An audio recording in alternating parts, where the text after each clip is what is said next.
In March 2020, as COVID spread across the globe and the world began shutting down, I found myself feeling spiritually hollow and vacant.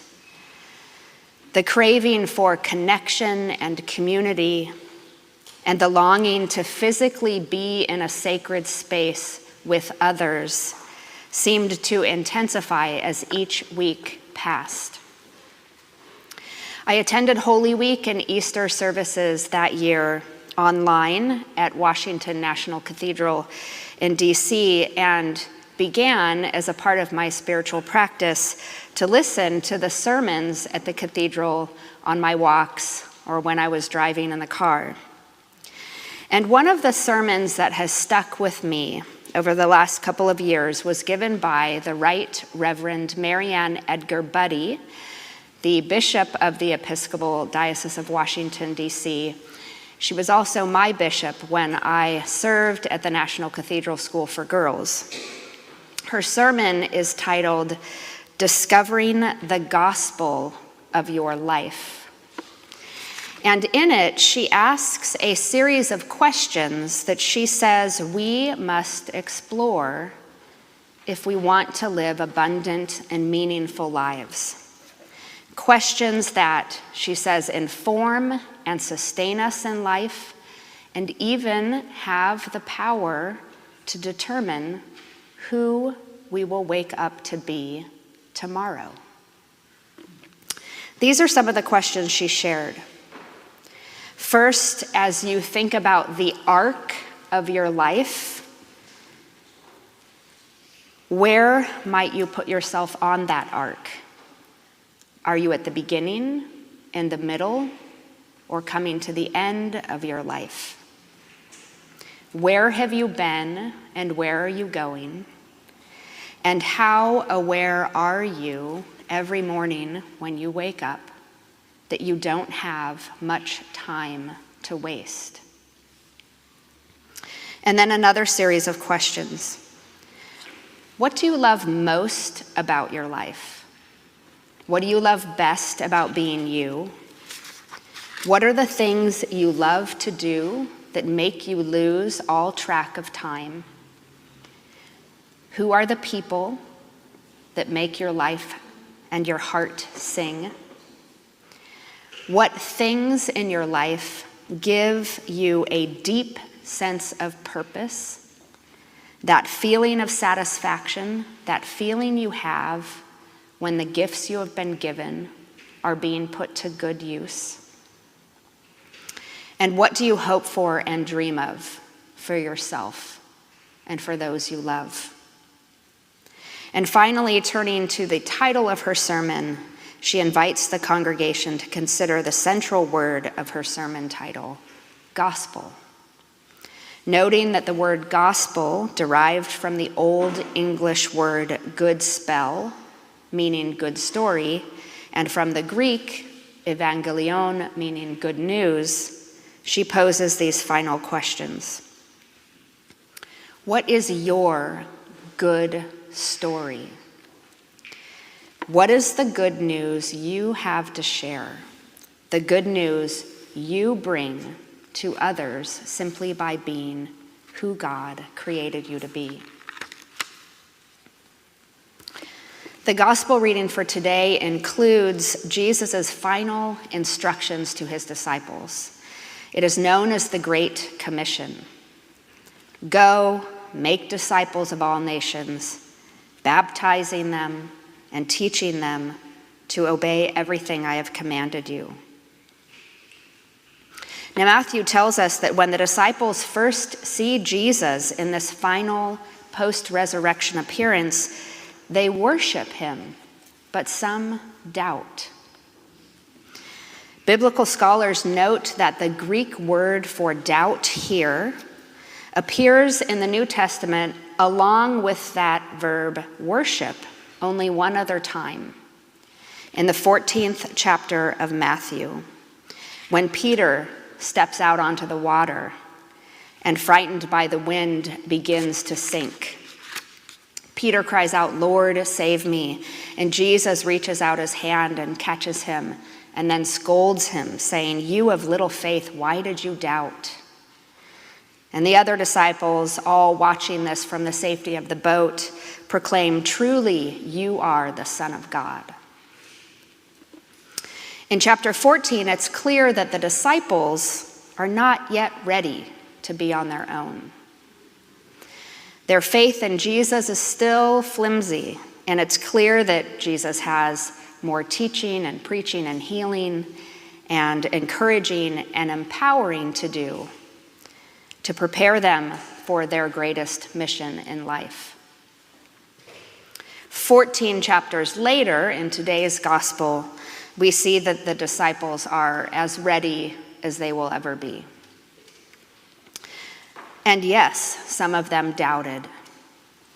But we all know from experience that navigating any new frontier or path in our lives always comes with many emotions, from excitement, anticipation, and hope, to fear, uncertainty, trepidation, and even doubt. I can imagine the questions forming in the disciples' minds. Who am I to baptize and teach? What message do I have to share? Why would anyone listen to me? I don't know about you, but when I think about the Great Commission in my own life, doubts and questions and fears and insecurities have a way of creeping in, calling into question my worthiness and threatening my courage. On the eve of my ordination to the priesthood, I went to see my bishop at the time. "Are you sure you want to ordain me?" I asked him. "I have so many questions and doubts and insecurities." His response was compassionate, liberating, empowering, and totally unexpected. "You are exactly the kind of priest I want to ordain." He went on to say something about how the life of faith is about asking the hard questions, searching for the answers, rarely finding those answers, but continuing on the path, even when we can only see 1 foot in front of us. Knowing that I didn't have to have it all figured out was a tremendous relief. And here's the thing I've learned in my 20 years, almost 20 years as a priest. When Jesus invites us to join in the Great Commission, he isn't asking us to do anything more than 2 things. First, to show up in the world as our most authentic selves. And as Bishop Buddy would say, to share the good news that we have to share with others simply by being who God created us to be. And second, to bear witness to the continued revelation of God's love and grace in our own lives. First, living as our most authentic selves. Many of you know that I serve as the chaplain at the Bishop's School here in La Jolla, an Episcopal school for students in grades 6 through 12. And every year we choose one of our Episcopal values to frame the year, to give shape to our thinking and living and praying together in community. And this year we focused on the core value of integrity. And for our opening chapel, I shared Bishop Buddy's questions with the students because I think that somewhere in the asking and answering of those questions, we discover what it means to live a life of integrity. From the Latin integer, integrity in its purest sense means whole or undivided, and it has something to do with living what Parker Palmer would describe as a whole and undivided life.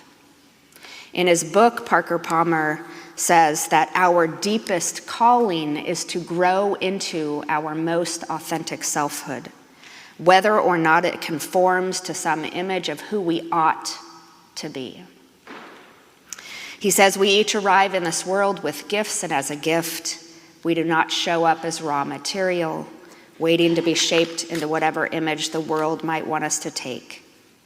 We each arrive with our own gifted form, with the shape of our own sacred soul. The Christian faith, he says, calls this the image of God in which we were created. In the Episcopal tradition, we speak of the spark of the divine, and we listen for the still, small voice, the whisper of God that reminds us who we really are, who we are meant to become, and to whom we belong. And it's all too easy for us to forget the gift that we are. And that's why Bishop Buddy says in her sermon that it's important to have people in our lives who can see the things in us, the beauty, the goodness, the uniqueness in us that we can't see ourselves and that we tend to minimize. And one of the easiest ways, she says, that we can bless the people around us is to take the time to point out the goodness we see in them. Because when we do this, we give them a most profound gift, the chance to live more deeply from that good part of who they are. And so I wonder, who in your life reminds you of your goodness, and who in your life could use a reminder of their goodness?